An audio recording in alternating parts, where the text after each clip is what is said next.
It's the Fellowship of the Geek Show, a weekly podcast about comics, the comic book industry, and other geek pop culture. Music courtesy of Manny the Martyr. And now, on with the show!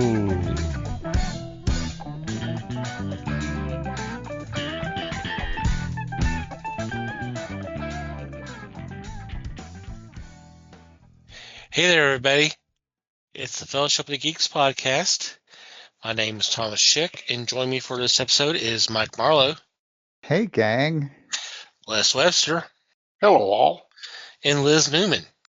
Hello, everybody. How are you guys doing? Dandy. Tired and sore? And no comment from Les. Okay. Hope everybody's doing okay out there. So, what's been going on in your corner of the galaxy? Oh, man. I don't really have a lot. I'm in my manic declutter phase again, so. Oh, is it spring cleaning finally? Or is it spring cleaning again for like the fourth time? Yeah. I don't know. I was looking for something the other day and I couldn't find it. And then when I finally found it, it was like, well, damn, if I organized this a little better, I would have found this. And that set it off, didn't it? It did, man. Set it all off. Well, and then the baby had stayed the night. And I have a tiny house. And she has decided that she wants a bed in my room, which, okay, Mimi will do it. Right. But, Mimi doesn't say no, so, it's all good.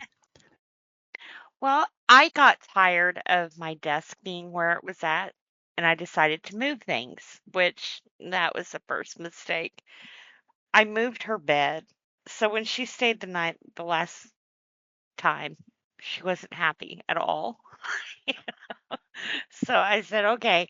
I said, Mimi will find a way to fix this. So I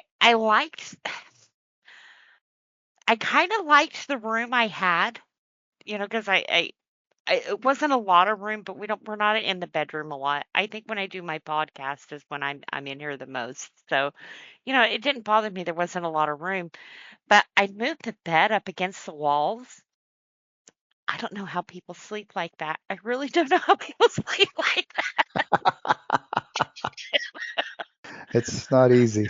Oh, it's not. I've done it. I don't do it now, but I've done it before, and it's not easy. I mean, I love the room that it's given us, but the whole time I'm sitting there trying to go to sleep, I'm thinking, what if there's a spider on the wall? Or, I'm like right up against the wall. Plus, we decided to do the window units. So the whole time I'm trying to go to sleep, since I'm up against this wall now, I hear this constant vibrating on the wall, and it's like, oh my God, this is worse than the neighbors, and their music. So something I'll definitely have to get used to again, but Or you won't, and you'll move it back. Well, she's happy now, so I don't know if I'll move it again. But in the process of doing all of this, I don't know what was going through my mind, but I took everything, I mean everything, out of my closet, and I was going to organize that. It's like, oh, dear God. And she found Waldo. Oh, man. I have found all kinds of pictures, clothes I didn't even know I had anymore, which is cool because I'm losing a lot of weight, so now I can wear these clothes. But it's like, wow, there's shirts that I haven't seen since the comic book store. And it's like, where the hell? Why did I hang a t-shirt? Why? Some people do, but they're generally weird. Yeah.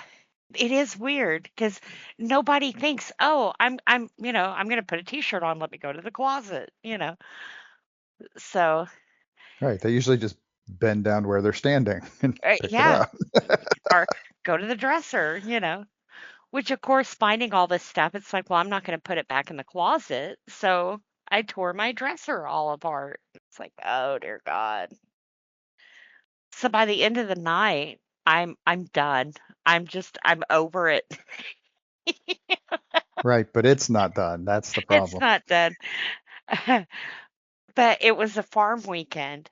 So this was Saturday night, and I'm thinking, Phil can't come home and see the bedroom like this. I mean, you couldn't see my floor at one point. It's like he Hmm. can't come home and see the bedroom like this. Oh, he can.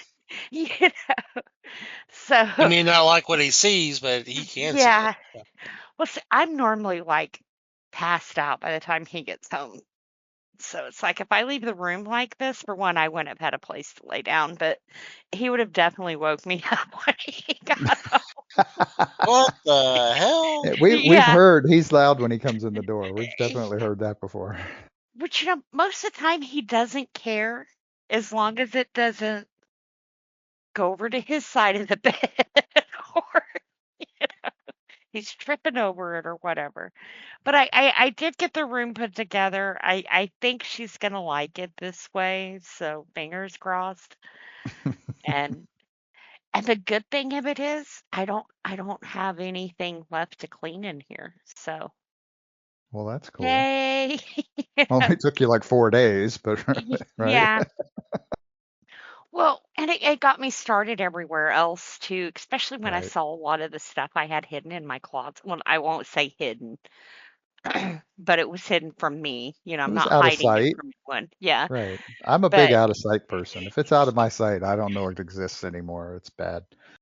But well, yeah, so I know where you're coming since from. I also have ADD, I have what you call doom boxes, which means I was cleaning and I got a pile of stuff I just didn't know what to do with. I did, I've lived in my house for 30 years. I probably have run out of room and there's no place to put this kind of stuff anymore. So I Mm, throw it all in a box, and that's usually, when I'm cleaning, it's like I'll deal with that last. Well, by that point, I'm done. I don't deal with that box. right. So we tape it up and we stick it in the closet. So I did get all the little doom boxes cleaned out. But my thought also, this is morbid, I'm sorry. But my thought also is, God forbid something happened to me. This is my kids and husband who have to go through all this shit, you Right. know? Do you really want them to see what's in that box? Well, they shouldn't have to. Right. No, yeah. So I finally got to the point with cleaning. It's like, you know what? If I haven't touched this in 6 months, throw it away. Throw it away. Nobody's gonna want this stuff. you know? Mm, Which also made me kind of sad because I have nothing to leave behind for people. So, you know, put your dibs in early because I ain't got a lot of shit.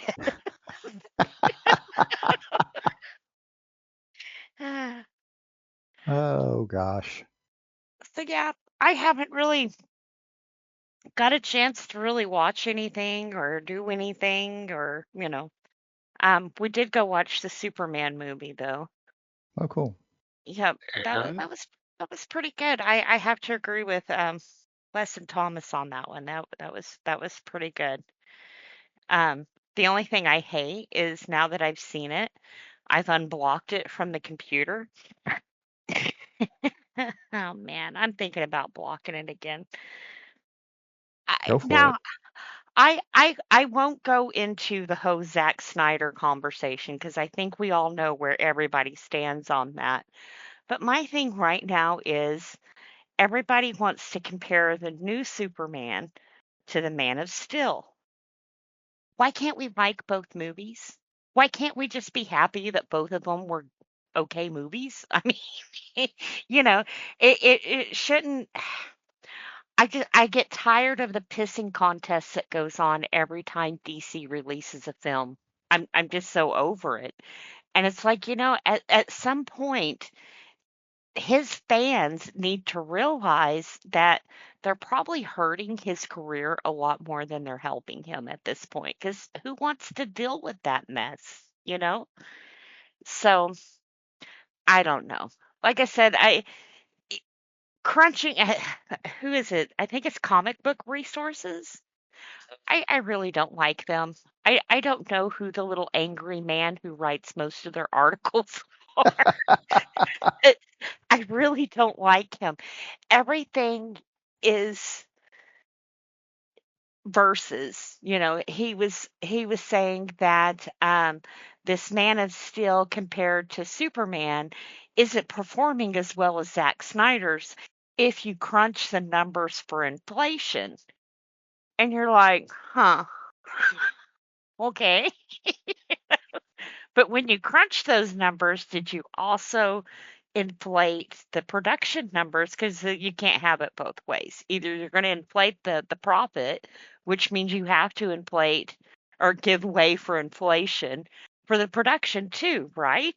I mean, fair's only fair if you're going to round it up here for inflation. But not only that, Superman is still at the movies. I mean, Right. It's not done. yeah, and not only that, I think what sparked all of this is because they said that Superman is now starting to be, I think it's the number one movie for 2025, or I think superhero movie for 2025, and it's turning out to be, I'm wanting to say, I could totally be wrong because I didn't read a lot of it, to be one of DC's best releases here lately, you know. Right. And that's great. That's absolutely amazing. But do you think the Man of Steel fans are thinking this is great? No. And I don't understand why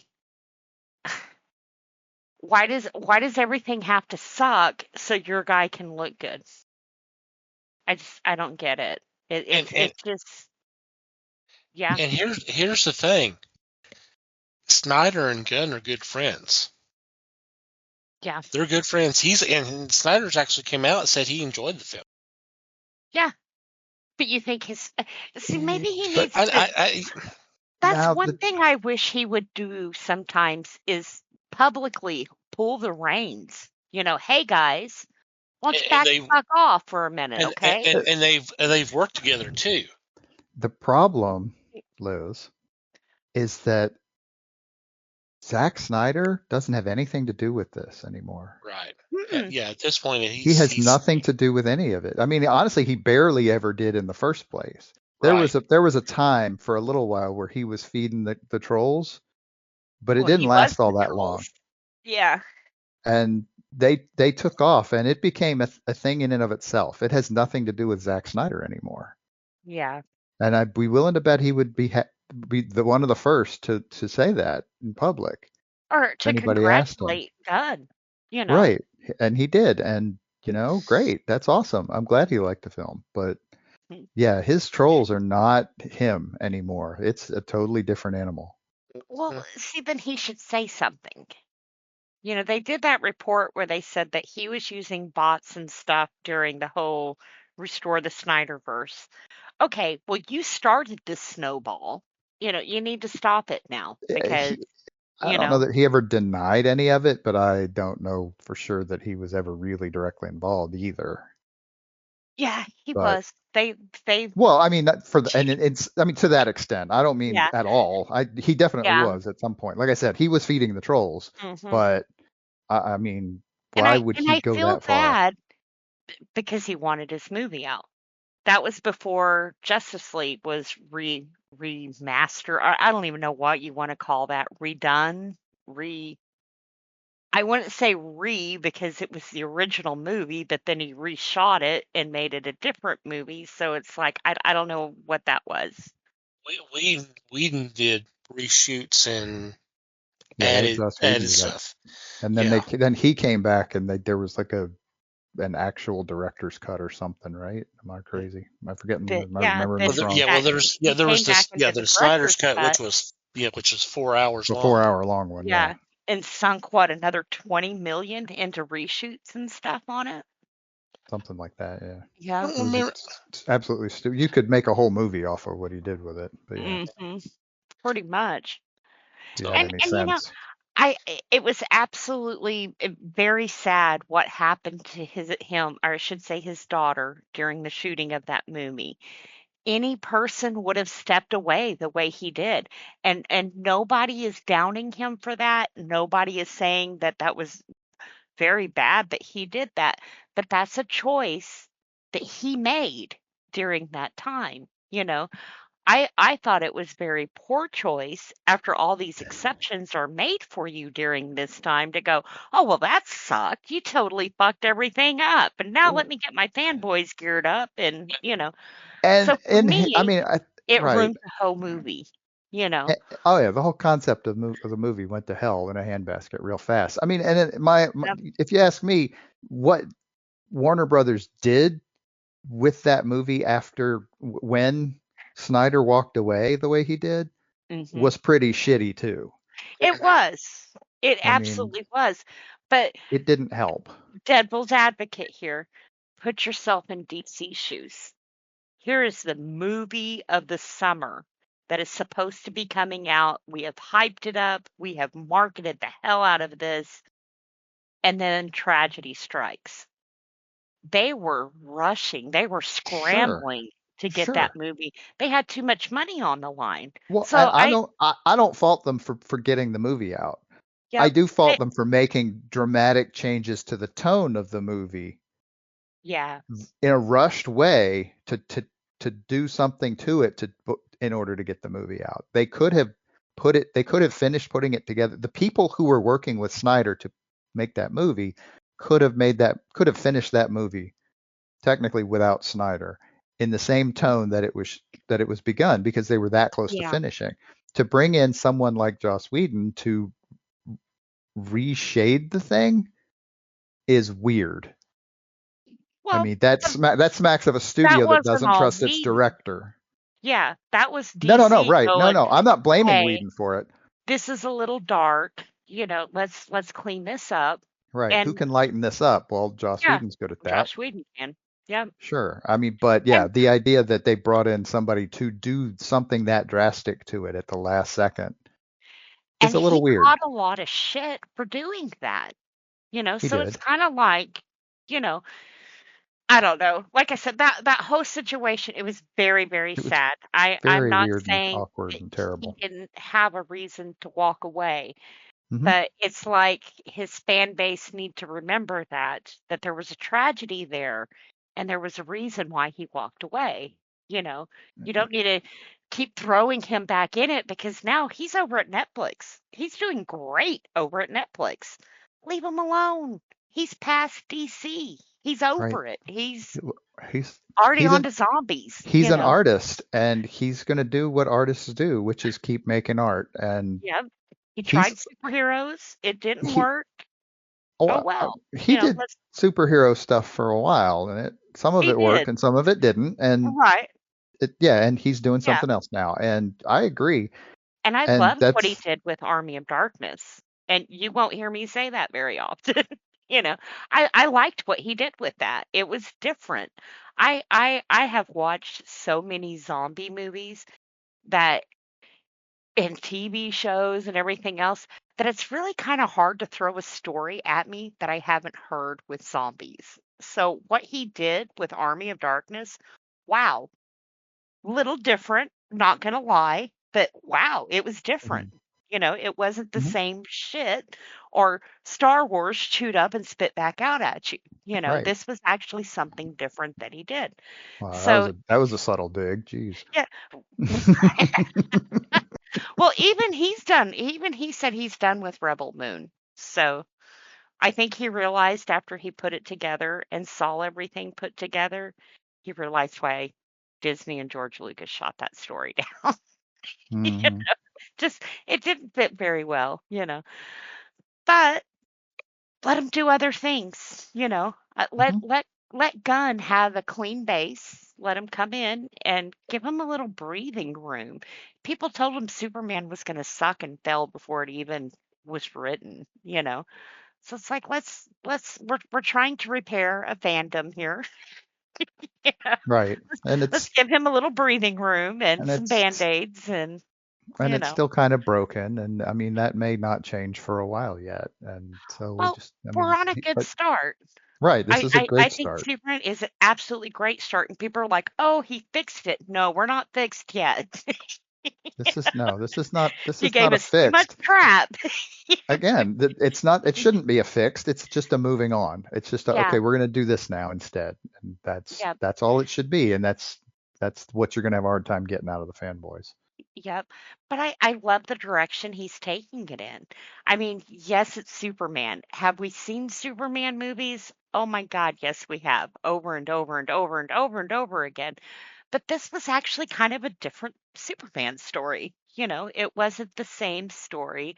I am so glad he didn't go back all the way to the origin story. I've Instead, it heard was that just several times too. a little of here's what he's been doing. So you're not completely lost, but here's what he's been doing. But we're not going to go back over all of that. You know. Right. So I love that. I absolutely love that he brought in Mr. Terrific. I think I actually enjoyed him more in the movie than I did Superman. You know, Wow. it, I mean, he was a big part of this movie, though, and it was like, huh, you know, how often, even in comics, do we hear about Mr. Terrific? So it's kind of like this is what Gunn does. You know, this is why we need to stand back, let him do his thing, because he has a knack of going back and finding these very, you know, little known characters or B-list characters and making them shine. I mean, let him do his thing. Hmm. Well, But and I hopefully am they will. hoping. I also like that the group. I like I said, I know it's still out at the theater, so I won't completely spoil everything. But the group that was outside of the Superman story that was going on, I liked that he didn't feel like he had to tell us every little thing about this group and who these people are and why that's important. You know, the way that every movie seems to dumb down things for us. Instead, it was like, here they are. You like them? You may see them later. I like that. You know, Hmm. like me, I want to know more about Mr. Terrific. Tell me more. He's Right. But definitely instead of just telling favorite. us more, make us want to know more. Yeah. That's the Like, deal. what's And his that's what deal? Gunn's doing Yeah. already. And that's great. Because here's a guy, you don't know much about him, but like I But he said, he was one of the main guys in the movie, you know. But we don't know a lot about him, or I don't. I don't know a lot about him. So right. that And you was did one, you didn't need to for the movie to enjoy no. the movie. And two, now you want to know more about him because he was interesting to you. He was interesting. Yep. And his That's powers were that's kind of unique, you know. So yeah, yeah. Well, I yeah, mhm. a couple of things. Gunn's on record saying there's three things he doesn't want to ever see again. One is the explosion of Krypton. One is the breaking of the pearl necklace in the alley, and the spider bite. Yeah, We've seen those. We've seen those we numbers of know times. it. We don't need to see them Yep. again. Hmm. So that's why he picked the whole thing of this is like year 3 or 4 of Superman's career. Yep. See, and I liked that because actually Hmm. it wasn't. Well, I guess of his career it would have been because as I say, he still had all of the Smallville stuff that we knew nothing about, you know. And I I I should have looked it up before I was talking about it, but his dad on in the movie was that Jim Beaver from Supernatural? No. He Yeah, played Pa Kent. Uh-huh. I don't know his name. You know him, Les? offhand I don't, but I know it wasn't Jim Beaver. It wasn't Beaver. Okay. No. He looked a lot like him. Yeah, I'll Yeah. agree to that. I kept leaning over to B and I was like, hey, I said, "Is that Bobby? Is that There wasn't a lot of people in the theater. I mean, we went on a Tuesday night, so, but, I had these freaking kids sitting behind me that kept kicking my seat, and, I mean, normally, I'm a mom, okay? I'm a mom and I'm a Mimi. I normally totally overlook that kinda crap because they're kids. But the last couple of months, I've been dealing with some really bad back issues. So this little kid keeps kicking the back of my seat. And of course, the parents are they're watching the movie. They ain't watching their kids. And then the kids start talking and pulling out tablets and things. Then the guys that are sitting in front of us starts vaping in the middle of the movie theater. Now, when you're doing something that you're not supposed to be doing, you would think that he would like blow the smoke down. No, he's puffing these big, huge clouds like up in the air in front of everybody. It's like, are you kidding me? So I told B, I said, I want to go because I feel like I am the oldest person in this movie theater right now, and I want everybody off my lawn. So it, Uh-huh. but other than that, it was great. Um, with the kids though, but the age these kids were, I'm going to say they were probably between the ages of 4 and 8. Now, Superman, there wasn't a lot of cussing or any of that kind of thing, but I really wouldn't say that this is a movie for that age group, you know? But Oh, there a was lot. there was cussing, and remember right there when and I'm gonna go ahead and say the name of the group, the Justice Gang, Hmm. was trying to avert the war. You've got Guy over there using his ring, coming up with hands. One hand would be pushing back the soldiers, and the next one would be flipping them off. Flip it off, yeah. Yep. So yeah, I mean it was PG-13 for a reason. And there was a lot of, displays of affection, not sex or anything, but it was kind of like, I don't, There was a lot of cleavage too. Yeah. yeah, I don't know, especially that one reporter girl. But I don't know if I would have brought Yeah, my kids to that movie. between Cat and Eve, yeah. Yeah. That's a problem that has always been a problem. So Yeah. some And people just I'd don't say know how to that, do that. well, and if these kids would have actually watched the movie, it would have been cool.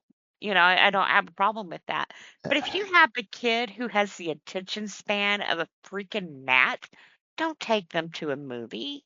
Wait till it comes home and watch it there where they can yell and scream and run around and not watch the movie there. You know?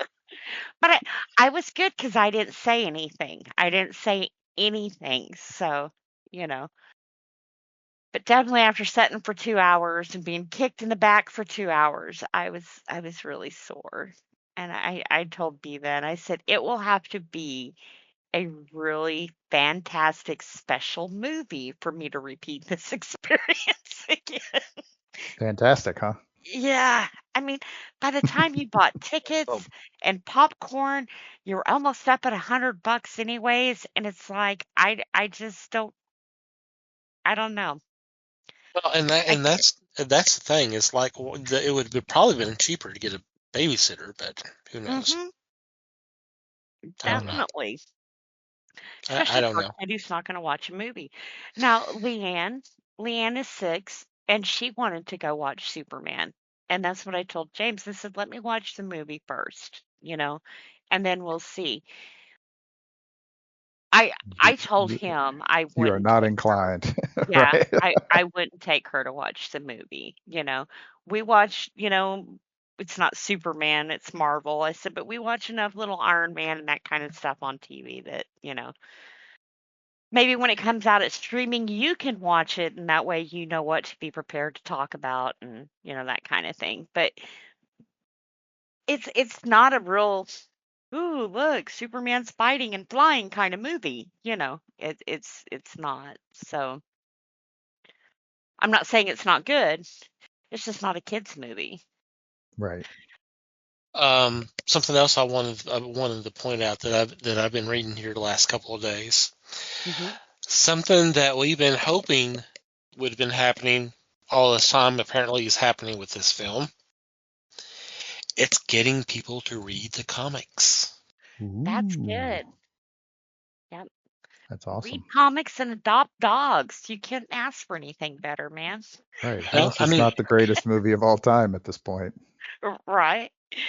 and I think part of it is because of what you were talking about. People wanting to know about Who Mr. Terrific, and of course you got Metamorpho, and then Guy Gardner and Hawk Girl. and You Hot know, Girl. Yep. yeah. So yeah, I like I said, I'm impressed.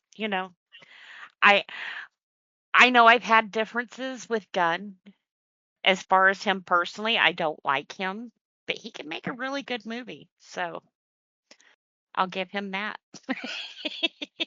you And know, he's a fan of the Hmm. source material, and that helps. it does, and you can tell. Like with Guardians of the Galaxy and stuff, you could tell he liked those characters. He made us care about people who we hadn't heard a lot about.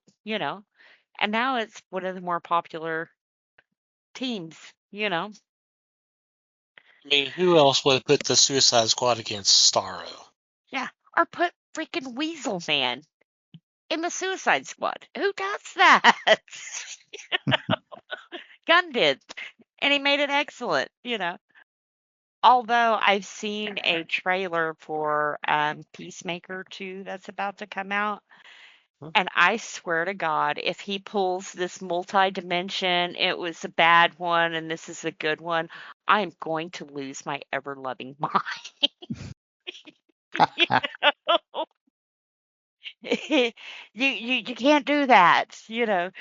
Um, I mean, of course, I've always said that's just lazy writing, in my opinion. Now, I do realize that he has kind of backed himself in a corner because of the things, thank you, that You're welcome. sorry, BK man.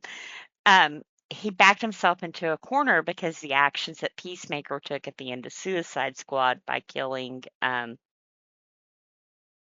that Rick Flag? Danger. Yeah, that guy. So that he did kind of back himself in a corner there. Because then he put out the TV series, and the TV series, like everybody fell in love with Peacemaker. And it was like, well, great, because I was kind of setting him up to be a asshole douchebag in the movie, and we changed courses in the TV show. So now it's kind of like now I've got to make people forget that he killed that guy. So I think what he's going to do is play it was the other Earth guy that killed that guy, not him. Which, like I said, bunk, bunk. But I mean, I don't know. Peacemaker was kind of redeeming himself. It was making a good character arc there. So now to come in with, oh, it was the other guy, it just kind of cheapens that whole growth that we saw. So I hope he doesn't do that. If it is multiverse, I hope it's not to explain the end of that movie because that was Peacemaker. That's what he does. But once again, here's a guy that we don't know much about from the comics that he's made one of the stars of DC right now. So work your magic, gun. Well, I mean, the trailer pretty much says there is another universe. So we're seeing two different. Yeah, but Cena. hopefully it's not, Now, yeah, you know. I don't know. We won't know until we actually watch Yeah, watch the show. But yeah, the multiverse is confirmed. That's confirmed in the trailer. it's just Right, but how they handle it is we don't know yet. We So don't know that. We won't know until we watch it, which is here in another couple weeks. yeah. yeah, Starts Like, 21st. yeah. But of course, it'll be good. I forget the girl that plays the lead in there with him, but she was on Orange is the New Black, and I loved her on that. So I'm glad to see her in other things. And it seems like every part I've seen her in outside of that role, it's like she's made for it. So I wish I could remember her name though. Let's see. But no, other than that, her name is Daniel Brooks. She was Tasty on there. Mhm. Yep.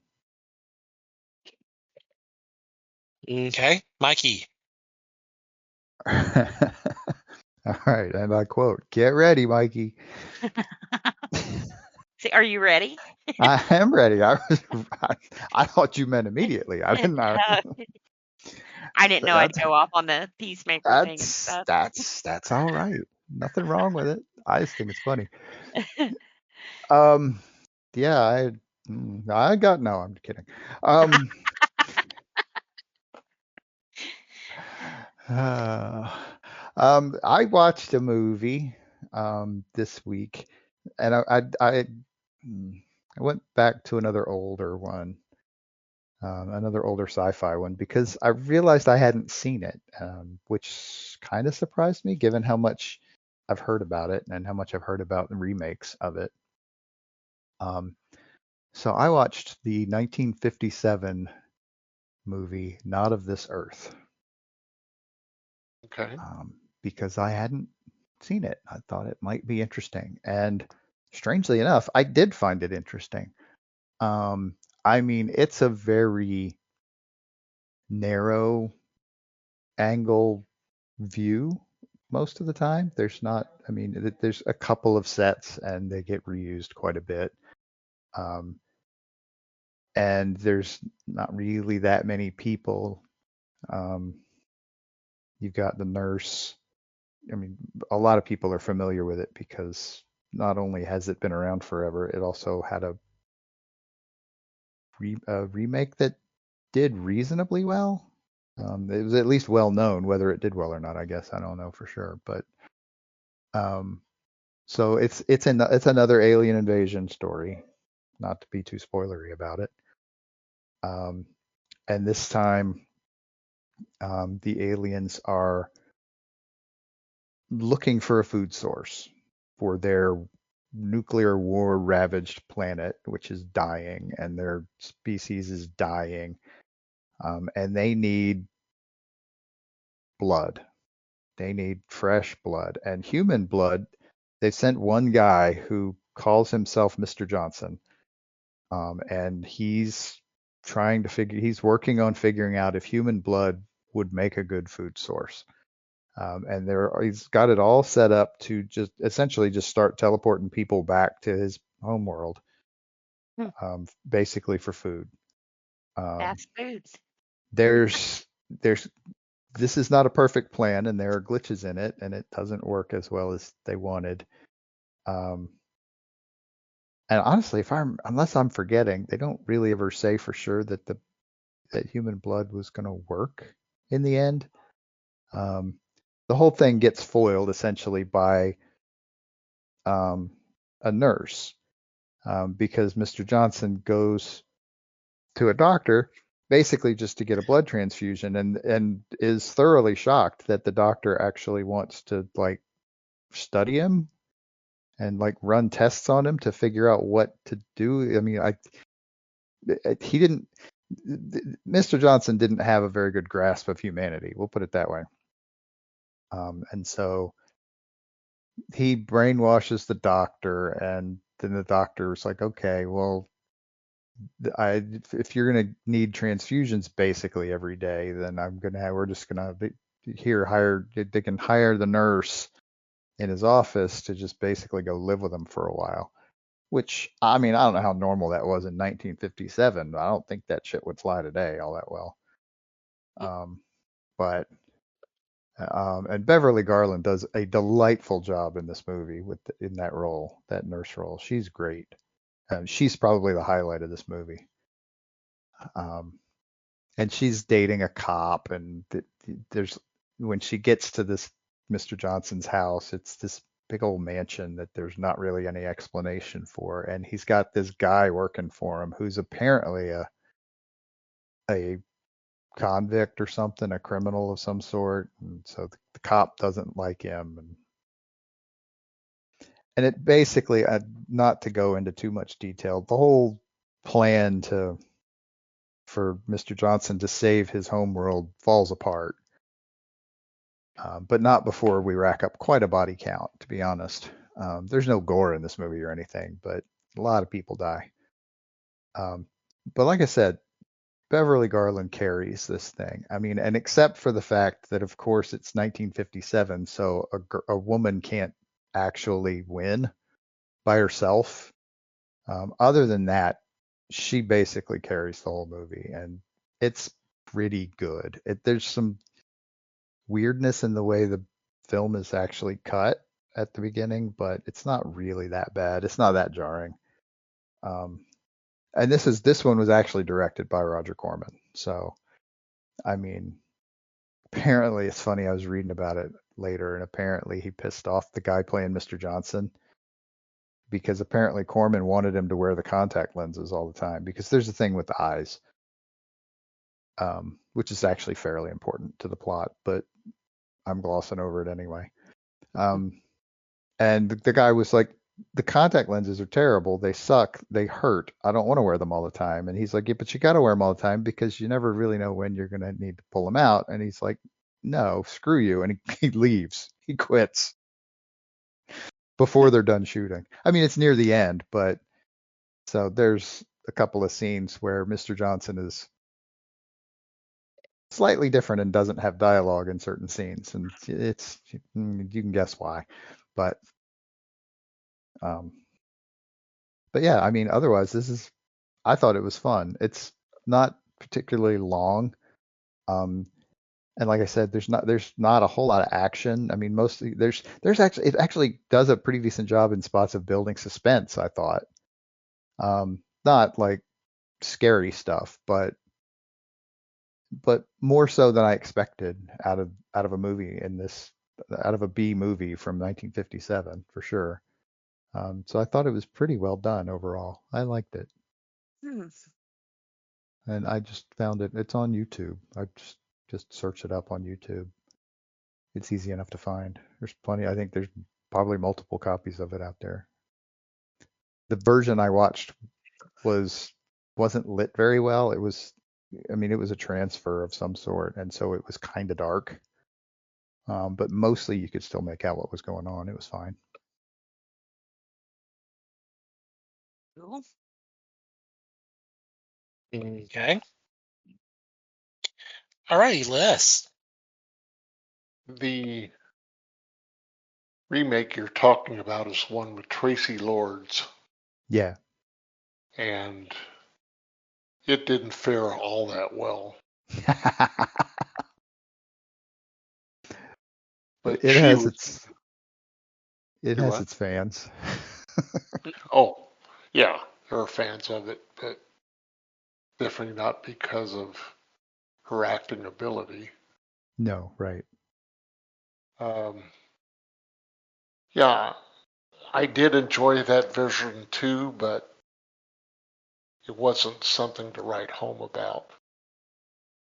For me, I started watching movies with Cynthia Rothrock,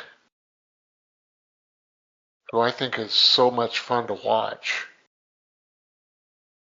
as a hero or heroine that kicks butt all the time.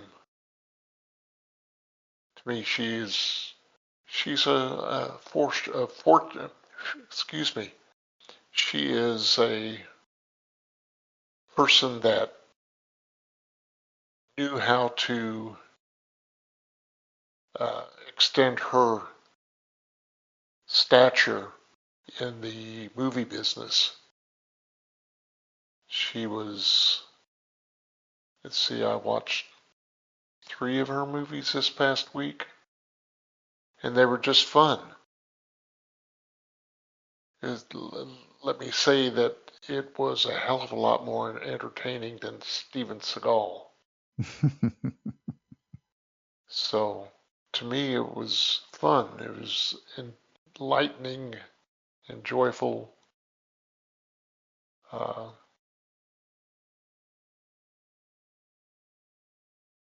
so that's kind of it for me. Cool. Okay. Well, I picked up a book that I just heard about here the last couple of weeks. It's from TwoMorrows Publishing. These are the people who put together the Back Issue magazine, Alter Ego magazine, and Jack Kirby Collector, and all these. And they usually come out with a book every once in a while. Matter of fact, we reviewed one, the DC Implosion, here another year or so back. And the title of this book is Marshall Rogers' Brightest Days and Darkest Nights. And this is about the career of Marshall Rogers, who's easily top 3, one of my favorite Batman artists ever. And this is the story of his career, and there's interviews with fans, other people he's worked with, and all that. He did a run of Mr. Miracle during the mid-late 70s, but mainly known for his run on Detective Comics, which during that time saw the return of Hugo Strange, the creation of Silver St. Cloud was a love interest, and probably one of the most popular Joker stories, the Jokerfish story. So, like I said, I haven't really started into it yet, but I want to. I just got it.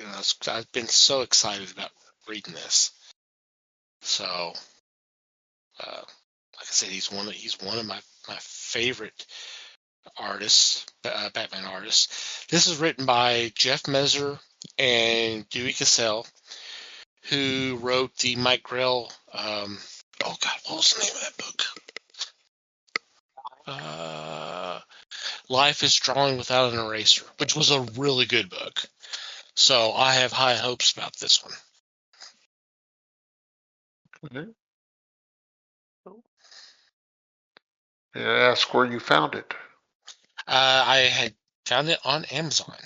Oh, okay. But your local comic book store may have it too. So check with them. Especially if they do carry some of the other Tomorrow publishings.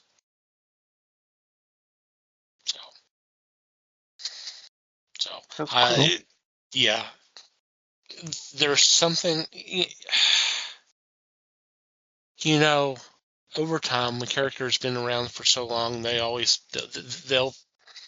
a number of artists that do them, and a lot of good ones. And when I visualize Batman, the first version I come up with is Shimaparo. The whole square jaw, the very version of the character. Okay. Marshall, to me, brings a sleekness to the character and to the city and the art. There's a sleekness to it, in my opinion. So he's like right there with them. And then the other one's Norm Bravo. I've talked about him in the past. How he could make the character look human, and then the next, it's just this shape. It's just like this black form with eyes and bat ears. It's always interesting watching, looking at his art. So I would love to see them do something for Norm Bravo too, but who knows? So I'm sure this is worth checking out based off the Mike Grell book. So I will report in once I have it read.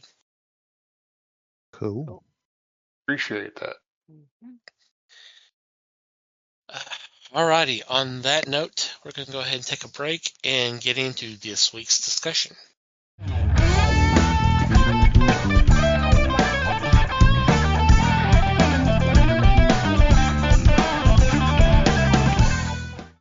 Welcome back. For this week, this will be a little interesting. Decided let's kind of put together our own kind of crossovers. And let me tell you the origin of this. Sometime way back, I saw a tweet where, and I wish I kept it, but it doesn't really matter. But someone had mentioned they would love to have seen a Munsters Atom Family crossover. And I'm like, okay, I wouldn't have thought of that, but that's kind of interesting. And I think he was talking about it as a comic, but I mean, even doing live action would have been kind of interesting. Mhm. So that kind of got my, whatever you want to call it, that's up here going. I think they call it brains, but I don't know if that's what I have. Yeah, we can't tell for sure if it qualifies. We'll check it out. Yeah, So, but go ahead, Les. I was just going to say, if we're talking about zombies, it'd be brains, but okay. Mm-hmm. Hmm. Good point. So that got me started, and so I decided, hey, let's just do a whole freaking topic about it. So it doesn't necessarily have to be superhero crossovers, but hey, it's open game. So let's kind of, y'all got a list, or y'all just only have like one or two, which is fine. I only have about Well, three. I was expecting that we would probably manage to spin off and make some up on the fly, but Oh, I okay. have Well, I have we can I do I have that. a few, but Okay, we have all to get right. started with the ones we have first. Okay. So who would like to go first? Well, Liz goes first a lot, so I'll take the heat off of her tonight. I'll go first. Okay. Yeah. And the first one I came up with actually was comic related. Um, and this is probably my perverse mind working, but so I was gonna cross over Superman and Doctor Strange. Okay. Um, and I mean the obvious reason to do so is one of Superman's significant weaknesses is magic. Right. So I could in a way see him, and Doctor Strange is not the natural person that he would seek out to deal with this problem, but if he's available, I thought it would be an interesting way to bring them together and possibly have some interesting cosmic experiences or adventures along the way for a little while. This is not necessarily a long-term thing, but Sure. throw Yeah. together some issues of a short series and see what they can do to help each other out. Cool. Yeah. That would be cool. Yeah, I like that. Maybe Cal could teach Steven to be a little more human. Coming Who from knows? the alien, that's pretty good. Hmm. Well, I mean, I made that comment about the latest movie. Hmm. You did. That's kind of what started this swirling around in my head. Yeah.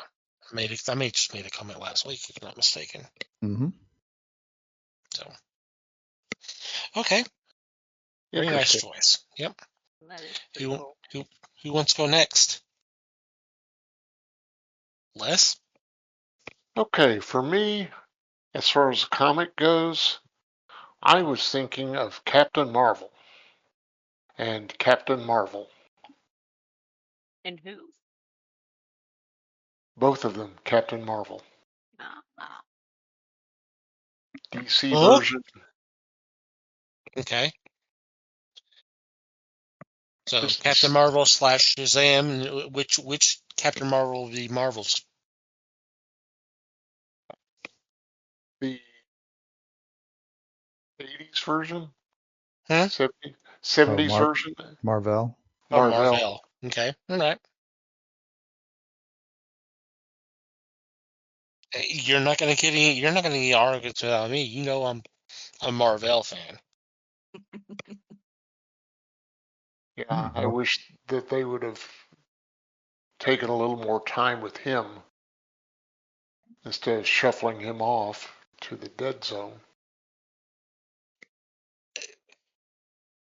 Yeah, but I'm so glad they have not brought him back, or the times they have brought him back, it's not really him. It's something else. So it's like, okay, so he's still dead. So Yeah. Yeah, I mean they built a really nice tragic story out of it, and yeah, it's for the best that they have stopped there and not, as Liz said earlier, cheapened it by yeah, bringing him back somehow. yeah. Good for them for that. So, and we may be talking about that someday. Maybe. How's that for a tease? Very subtle. How's that for a tease? So, but No, yeah, Marvel with Marvel, or Marvel with back when Monica Rambeau had the the name, because I liked her. I liked her a lot. And of course now we got the current Carol Danvers as Marvel. I kind of wish she didn't have that title, but hey, I don't have a problem with her. But she has a lot of supporters, so I'm happy for them. Cool. it's pretty cool.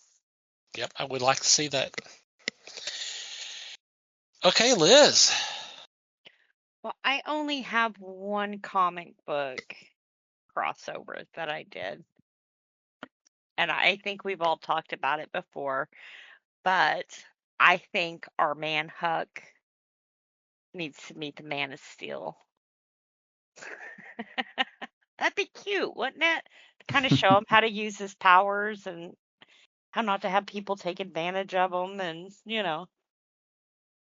maybe go a little on, give him a pair of glasses so not everybody knows who you are. Oh, you're going to teach him subtlety, huh?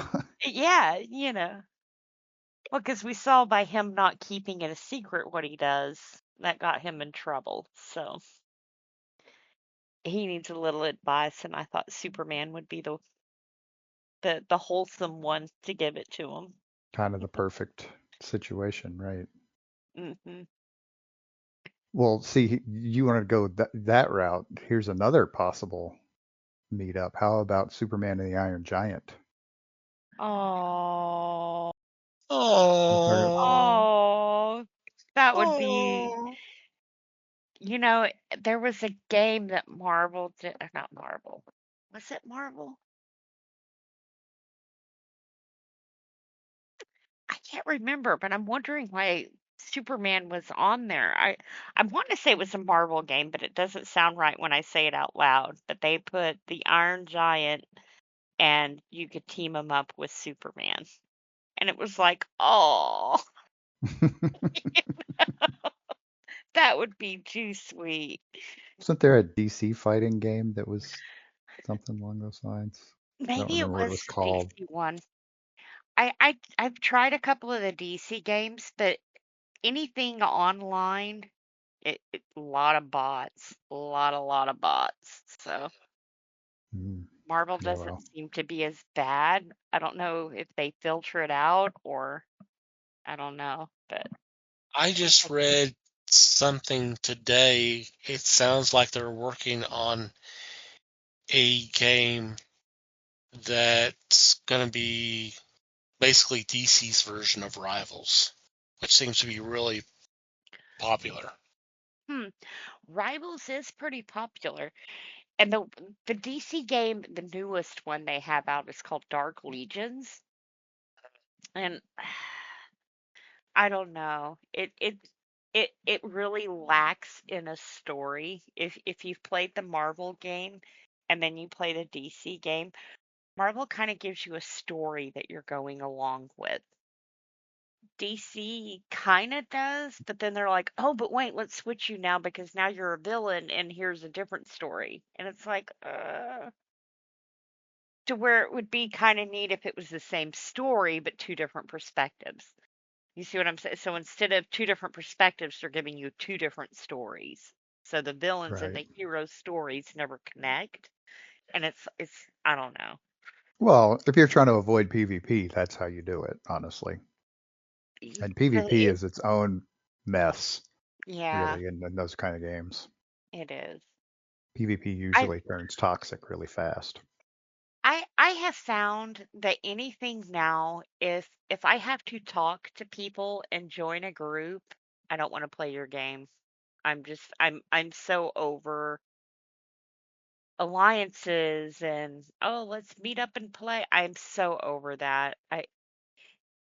I just want a game that I can go into and zone out for a little while and not have to socialize. That's why I'm playing a game. I mean, right? So you want a game that you can just download on your console or whatever and just play Yeah, it. You don't just want play it. an online game at all. No, I don't want to talk to people. I don't want to depend on people.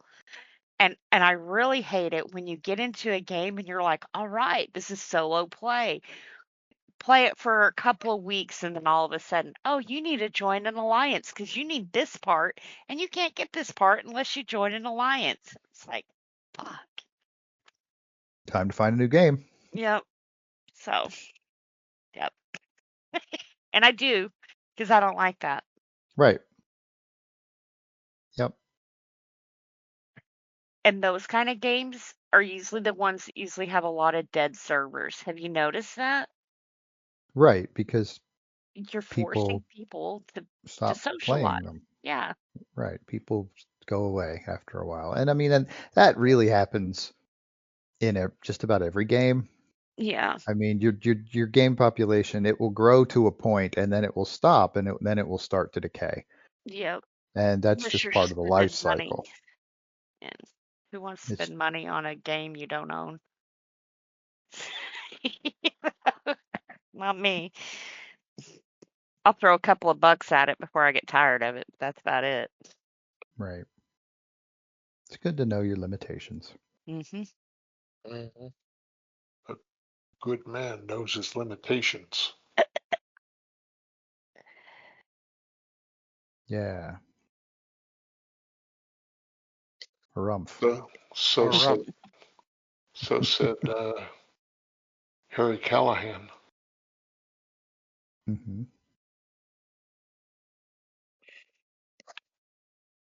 All righty. From our first choice, this could be done as a comic. It probably would be done as a comic, but I could also see it done as a movie. And this is the first one I came up with, and I don't know why this came to be, but it did. How about James Bond teaming up with John Steele and Emma Peel? Yeah, That could be interesting. that's a Could be possibility. that could be fun. Yeah.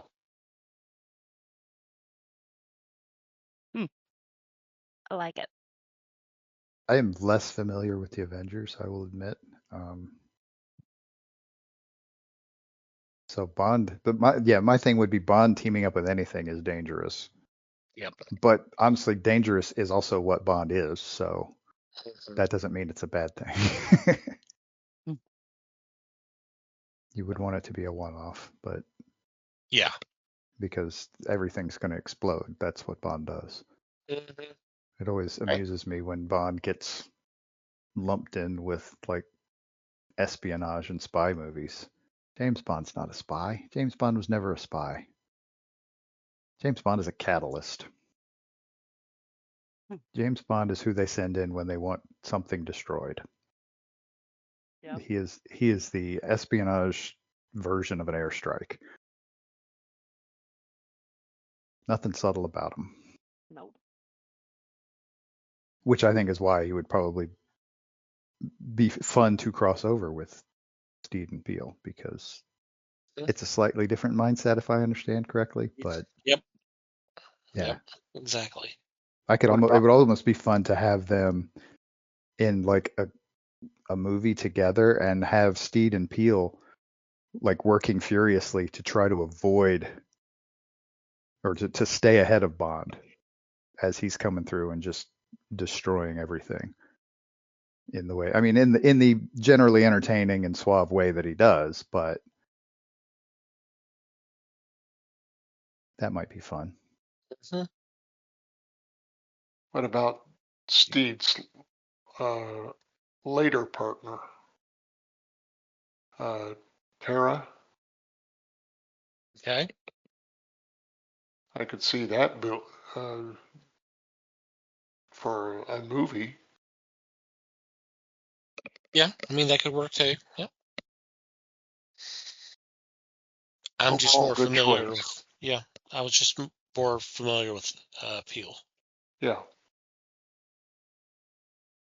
Okay. Cool. Yeah, it's fun. Oh, I guess that makes it my turn. I'm not used to this order. It's messing me up now. You're so used to Liz going first. I am. So, but yeah, I have a couple more, but one at a Okay. time. And the reason I say a couple more is because they're both more science fiction based than comics based. So my next thought was I was trying to find a way to fit like a character from one thing into a more of a universe and another thing. And so what I came up with was Flash Gordon. Mm-hmm. No, not the 1980 version. Thank More God. like the original version. Oh, well, and honestly, you would be pulling him completely out of his comfort zone by sticking him somewhere in the Star Wars universe. My initial thought was something akin to the Mandalorian. Okay. Just have him appear as a character out of nowhere in something along that line, like a streaming series, to see how, to have him try to fit in something going on in something Star Wars-esque going on around him. Yeah, Very cool. I like it. Would be an interesting way to get to know Flash Gordon as a character beyond what we're mostly familiar with. Yeah. Quarterback for the Jets. Mm-hmm. Which is what they need right now, too. They could use a quarterback for sure. I don't know if Flash Gordon is available. We can only hope. Mm-hmm. In the movie category, I looked at Jason Statham because I do enjoy his fighting ability. But I was thinking maybe Brandon Lee as his co-star. Okay. I think just for action purposes, those two would kick butt. Hey there. Hey, Bill. Phil. Bill.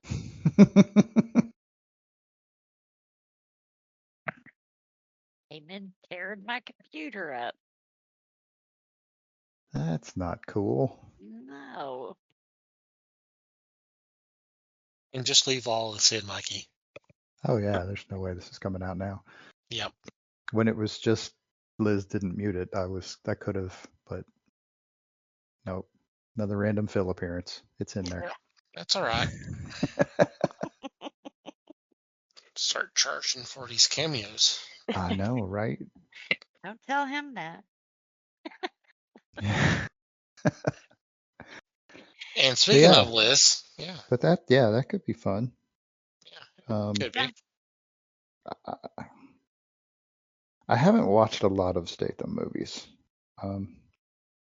The ones I've watched have been, I will admit, his quote unquote character doesn't seem to vary a lot. That could just be the fact that I'm not watching the right ones, and that wouldn't surprise me either. So it would be interesting, maybe even to do it as almost like an Enter the Dragon type thing, where Okay. there's like some sort of, oh God, and I haven't seen any part of that movie in forever, but I remember there being some sort of contest, Yeah. having them meet at some sort of like Private off Island. off the grid martial arts competition where Yep. it's actually turns into a fight to the death sort of thing, and have those two standing back to back in an arena of some sort. It could be fun. Yeah. Of extraordinary magnitude.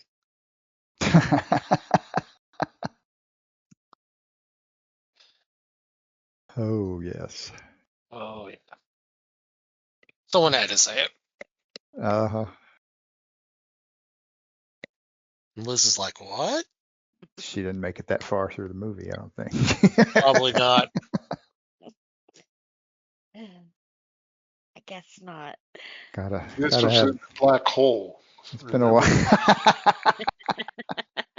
Been a while since we had a Kentucky Fried Movie reference, honestly. Speaking of Liz, Yes. Speaking of Liz. Yep. Well, I couldn't think of a lot, and one that kept popping in my head, and you guys should have known it was coming. But I think we should pull Sam and Dean out of Supernatural and put them in Twilight and make it a little bit more interesting over I see something like that on the internet or something. there. Right. Yeah, wouldn't that be pretty cool? we've I already mean, seen forget Blade Team there. Edward, It would be like a Bambi versus Godzilla thing. It'd be like what was that where they hunt the people down? Hunger Games. Oh God. Ouch. Yep. Definitely put an end to the twinkling vampires, I think they mostly died out anyway, but Yeah, would make it more entertaining. that would. Almost every horror movie now I watch, it's like, man, salt, get salt. Does Dean need to come in and show you guys this? Salt and iron, you can kill anything. Doesn't even have to be salt. You can do it with sand. You can do it with. I mean, you can do it with a bucket full of buttons. Are we Yeah, not but talking you about do the same the part? salt Same thing? circle, where it keeps all the spirits away from you and everything. Oh yeah, no. See, I was going with there are some variations on the, because there's a vampire myth in nearly every civilization in the world. And there's I can't remember exactly where, but there's one where they can't they cannot it's a compulsive behavior. They have to count things. And Yeah, so well, throwing like a yeah. shitload of salt grains, so people would sprinkle salt on their windowsill, because then the vampire would have to count the grains before they could go through the window to get you. Yeah, there was also a movie we watched not too long ago with that in there. Cool. I'll have to think about, but yeah. And then Thomas, weren't you the one that sent me the hula hoop when someone had Dean and Sam were or Dean and Sam, yeah, were doing the Comic Con And someone had asked him why he never, the simple solution would be a salt hula hoop. So he starts acting like he's doing the hula hoop. He's like, yeah, that'd be real convenient.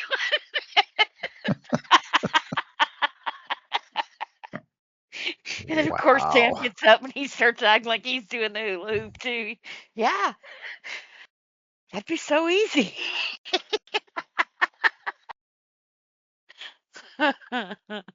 Makes it portable, if nothing Yeah, else. I think Thomas sent that to me.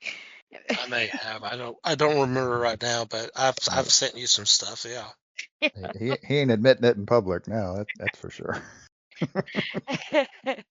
I just get, it was so funny though, 'cause he was doing the hula hoop. It's like, yeah, in theory, it sounds like a good idea until you see it in action like that.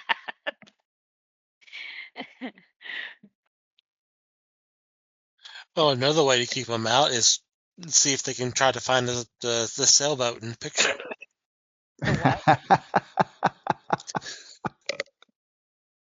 Oh, there's a reference to a movie I haven't seen in a while. And Wes and Liz are going And they're home. both lost for a change. That would be wasn't that Mallrats. Mallrats. Mallrats? Yeah. Ah,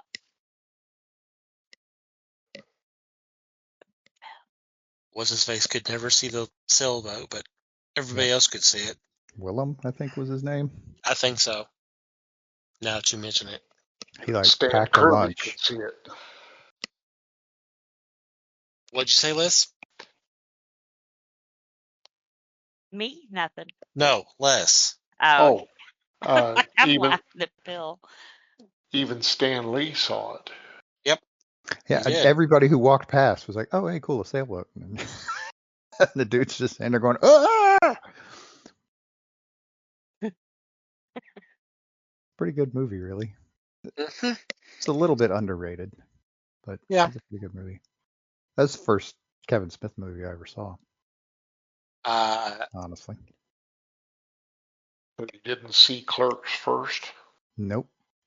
Okay. I had never heard of Clerks when I saw Mallrats. It was totally by accident. I saw Dogma first.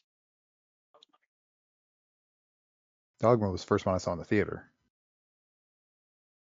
I caught Mallrats by accident on cable one evening.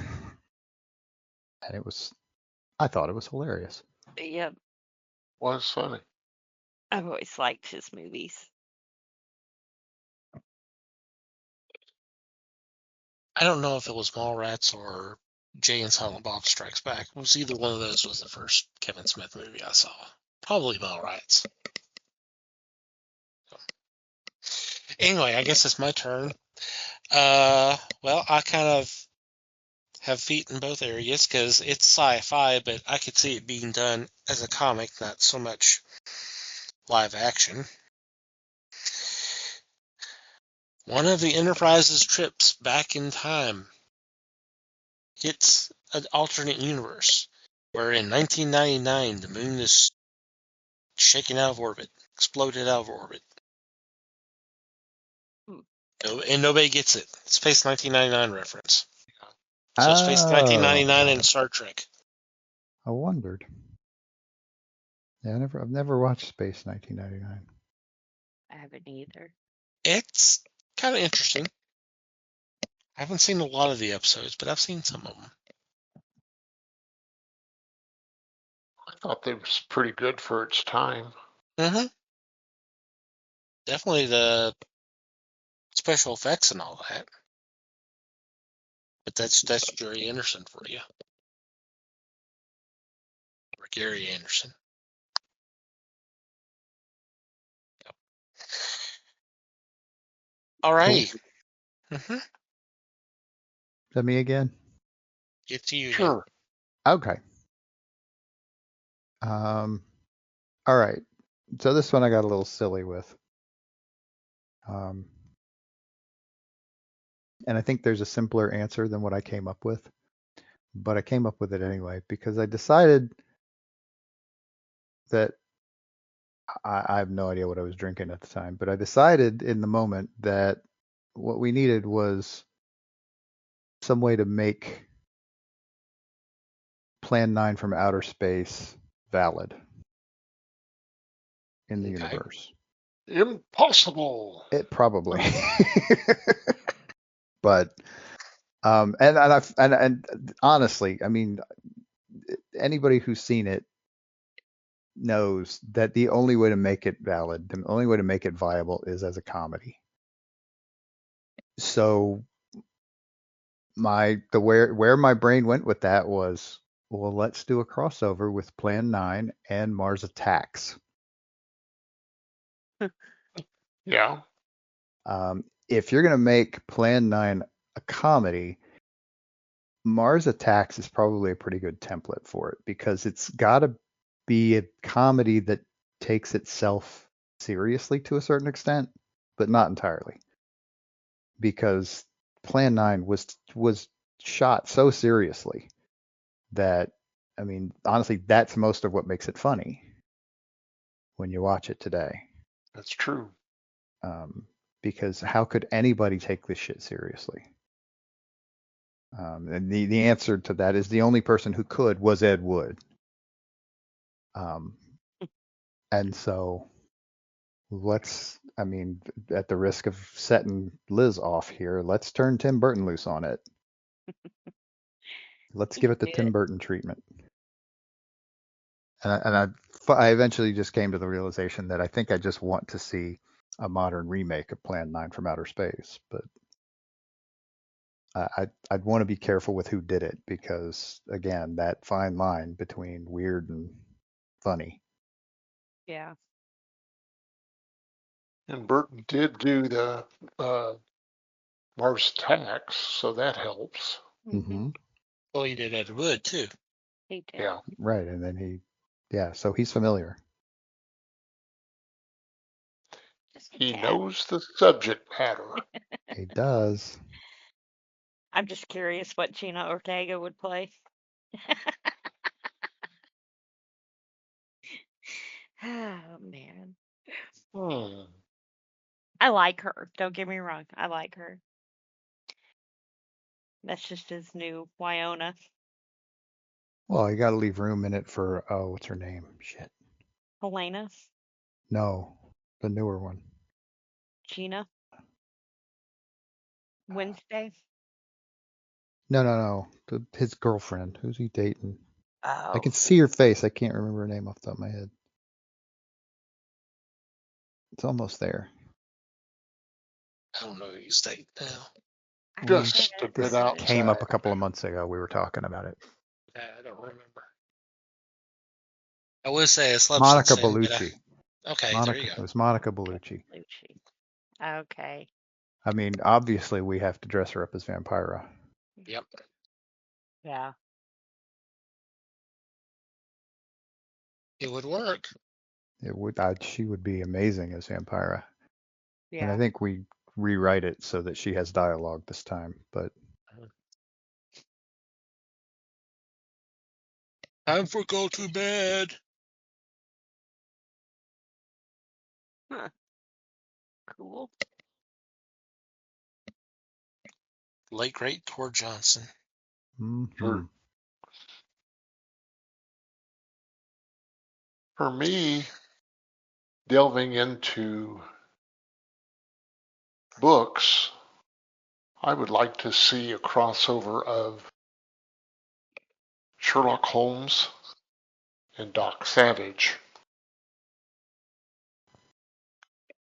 I think that would be an interesting take on both characters, because there's already a book about Doc Savage and the Shadow. So I thought this would Could be interesting. Yep. I like it. I mean, you could almost do a mishmash with a bunch of the pulp heroes of that time.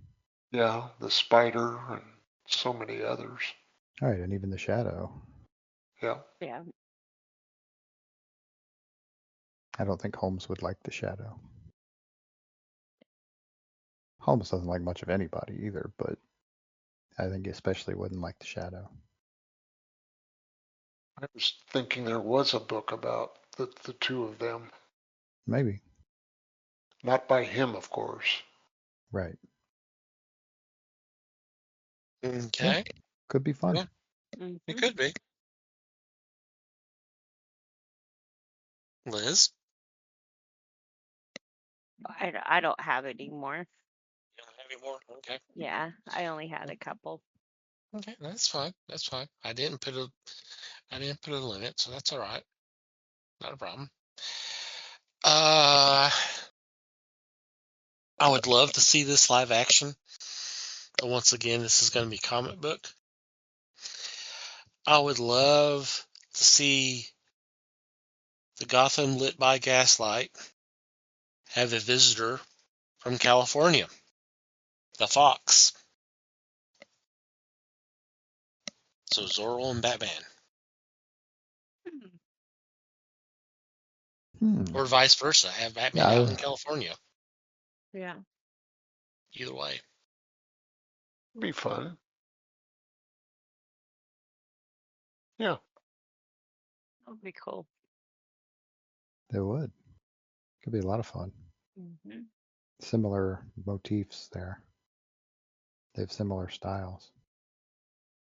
Also, the idea of Batman with a fencing weapon would be fun. Yeah. Ole. Yeah, you're less likely to see that in London than you would be in California, but that's all right. Interesting.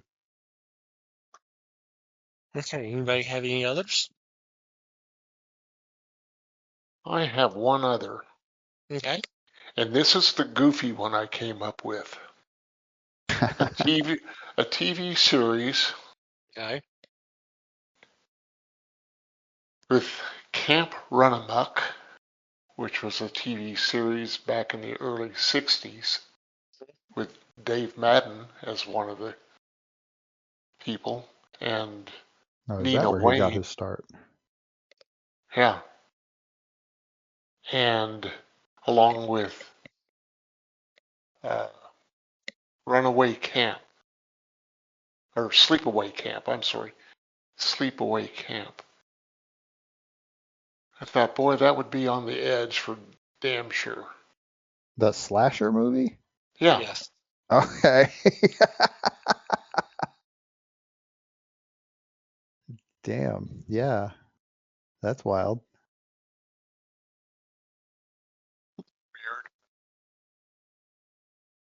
Team I can anything live up. with it. Team anything up with a slasher movie, and it changes the dynamic for sure. Holy Yep. cow! Turning Scooby Doo into a slasher would be hilarious. True.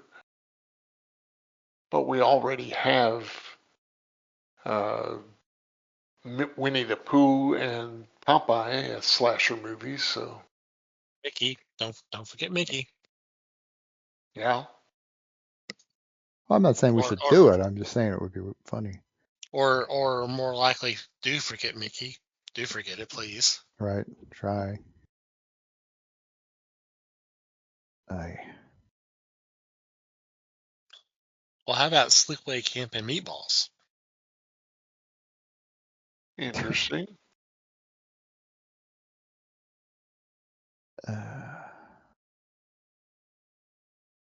Friday the 13th and Sleepaway Camp. You end up with what? 2 people alive? Or semi-alive or whatever? What's her name versus Jason? Yeah. Yeah. I can't remember what her name was. The actress was Felicia Rose? Well, yeah, I'm talking about the character she played. Yeah, I don't recall that either. Yeah, I don't recall it either. I have heard a lot of things about Sleepaway Camp, but I have not seen the movie. I mean, I basically watched documentaries on it, but never sat through it. It is interesting. There's a couple of them, Hey, isn't there? there's 3. Yeah, I think I've seen them all. I think I Oh, that watched the doesn't surprise first me. one and it was like, God, this is crap. It was like, oh, but there's a second one. Oh, this is even worse. Oh, but there's a third. Yeah, that sounds like you. Yeah, first one Didn't was the learn, best. didn't learn your lesson, eh? Yeah, She's not one to give I'm up on crap. yep, I'm a masochist, you know. Okay. That was fun. It was. Got Yeah, people to thinking. it's interesting to see what you weirdos come up with. Jeez. What do you mean we? Yeah. Okay, we weirdos. And I don't know if it counts as a crossover, but on one of the games that Leanne plays, she gets to make up like these little avatars. And she made it was Pinkie Pie, Romy, Harley, all one person. It's pretty cool looking. You And could then I turn was it into a impressed she knew crossover. those 3. Oh, come on. How does she hang out Right? with you and not know Harley? Come on. Yep. And then they just started a new, I think it was My Melody series that's got Kuromi on it now too. They're saying she is the new Hello Kitty. Ah, okay. It's like, great. Oh, That was my girl before everybody got to liking her. And is now it it's gonna be me or like you're looking Harley. for? They're gonna start liking her and then they're gonna change her. I don't know if I like everyone like That's nothing new either. right. I'm gonna gatekeep Hello Kitty. Haha. Kitty gate. Go away.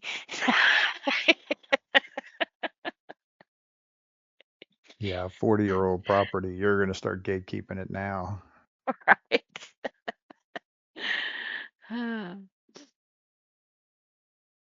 You and every other grognard in their basement bitching about Star Wars. But anyway. Yeah. And on that note, we're going to go ahead and take a quick break and be back with Geek News for You.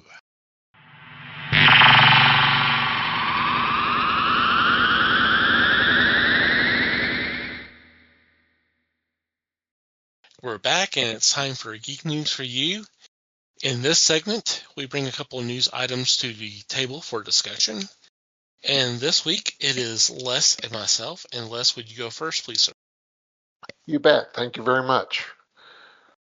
I came across an article which was done on the 29th concerning DC. DC is going to issue a series called DCKO. This is going to be a fighting series where several members of the DC universe will be pitted against each other to see who is going to attempt to take down Darkseid. Darkseid is starting to come back, and because of this, the DC heroes are going to hold a battle. The first issue will be coming out. It's DCKO #1.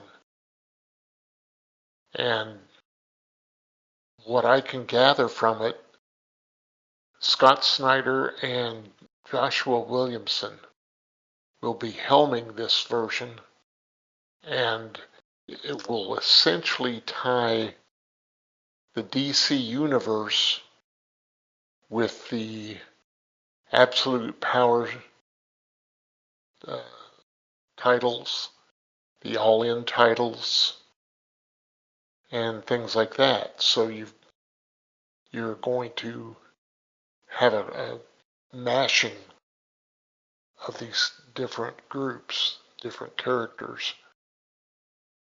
And it intrigues me because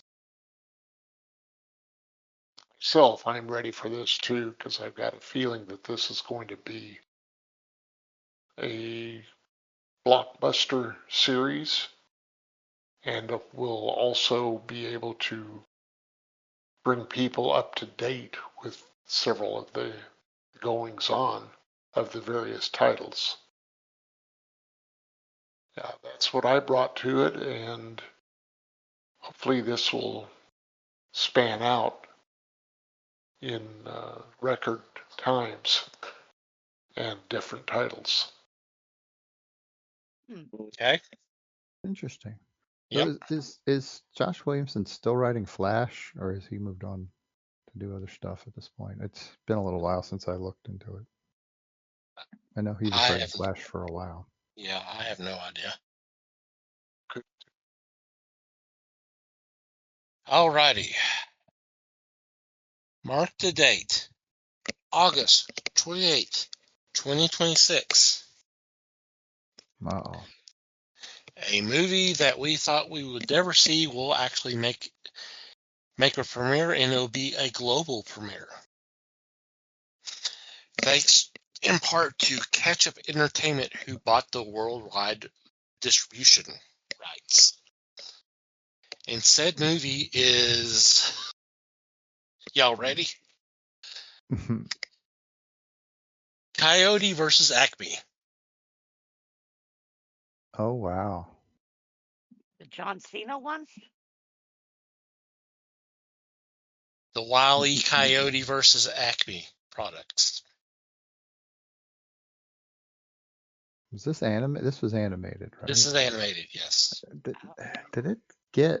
I didn't realize it got completed before it got shelved. I thought they just stopped. I mean, I could be wrong and just not remembering it right, but I think think they it was said it was complete. completed. I Yeah, think it was completed, okay. but I could be wrong. But because yeah, everybody had said it was like the Batgirl that was also fully completed. Yeah, see, and if you both remember it that way, then I'm just not remembering it right. So I'm good with this. Hmm Interesting. See, I thought it was like half and half, like half animated, half live action, and that John Cena was in it. you just want to put John Cena in everything. I heard Jensen Ackles was in it. It has a name. It was Jensen, and yeah, I thought. And here's the premise of the story. Coyote sues Acme from all the damages he's incurred from using their products. You know, I mean, I don't know how long a film you can make out of this premise, but I mean, it's a realistic premise anyway. It could be funny. It could be very funny. It could. It could also be just an excuse to string together a bunch of Roadrunner and Coyote cartoons. It's not like they hadn't done that before. Yeah, If that's really the route they go, I for they have done that before. I for one have a hard time focusing on Roadrunner and Coyote cartoons for any length of time. Yeah, as a It, kid, it they always weren't my favorite. it always frustrated me. It frustrated me when I got the DVD sets that they put out several years back because they put a bunch. They like filled up a disc with nothing but Roadrunner and Coyote cartoons. And I'm like, Hmm. I can't watch 15 of these in a row. I'm sorry. I just can't do it. I'm good for like 3. Yeah, And that's pushing it. that's about me. I've I been mean, watching that Tune Me channel, uh, and they mm, have like at 10 o'clock, it's like All American Classics comes on or something like that, and they'll mm, play like one in there, and that's cool. I can watch one. I do say I think I enjoy it now more as an adult than I did as a kid. As a kid, I would leave. I hated it. Right. Well, they're kind of subtle at times. Well, it was so boring. You knew he wasn't going to catch the bird, so it's like, it was the same thing, just, Right. Whereas now you you're know. watching it and going, well, how's physics going to fail this time? Hmm. Which now you understand physics better, and it's more entertaining. Yeah, Yeah, when you're a kid, I didn't like them at all when I was a kid either. kid, I didn't. Mm-mm. You didn't like Roadrunner running through the painted tunnel, Mm-mm. and Did then he On the make? side of a mountain. yeah, No, I, did I not I like had to it. have life experience. I had to try to run through a few painted tunnels myself before I could understand that was funny, you know. oh, okay. If that's what it took, hey, And just Uh, for the Oh, record, I was yes. right. John Cena is Acme's lawyer in the movie, so he is Oh in it. well. oh, Well, I'm not cool. gonna watch it No, I want to see John Cena play a lawyer. I'm need down. live action or a voice. It looks like it is gonna be half and half, half cartoon, half live action, like Space Jam or something. Like Roger Rabbit. Hmm. Yeah, Roger Rabbit's probably a better example.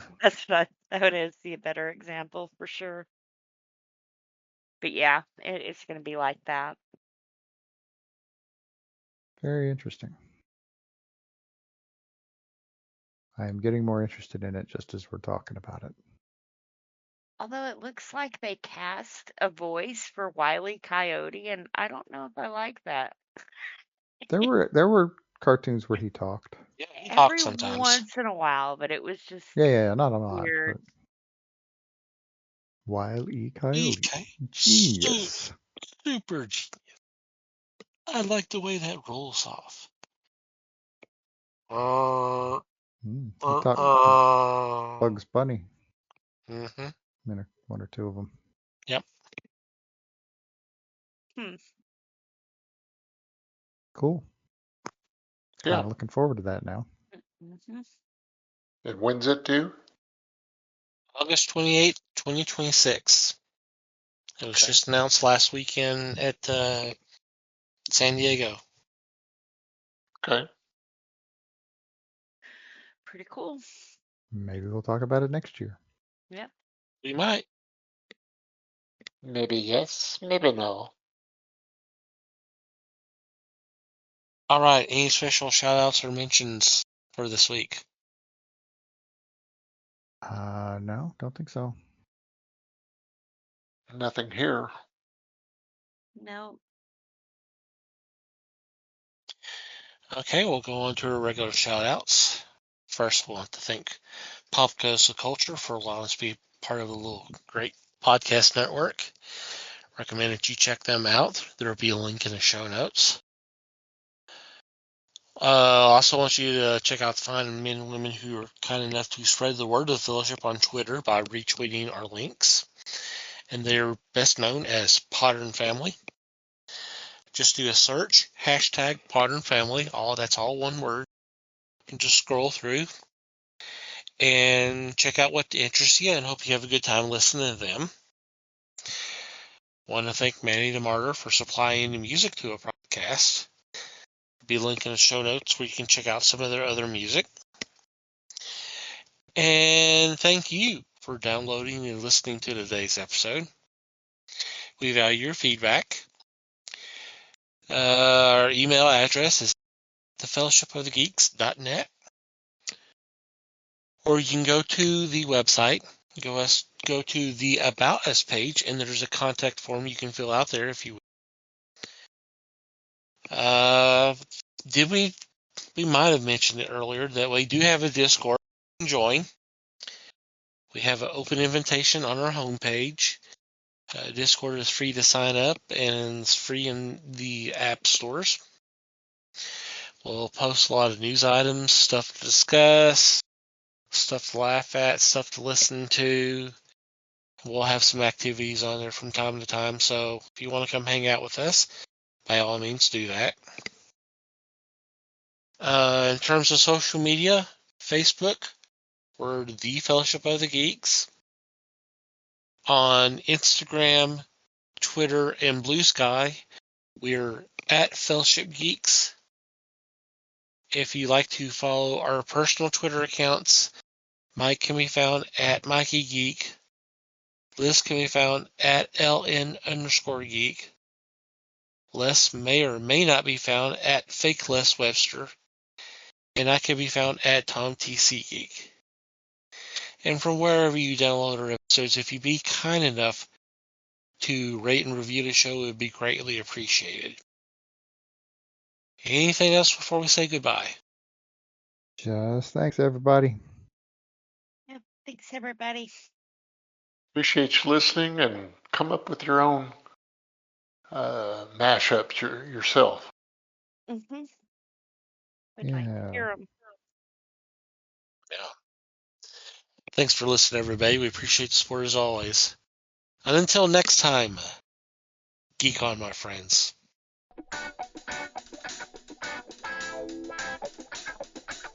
We thank you for listening to the show. Comments, suggestions, and questions can be sent to email@thefellowshipofthegeeks.net. You can follow us on Facebook at The Fellowship of the Geeks and on Twitter at Fellowship Geeks. Until next time,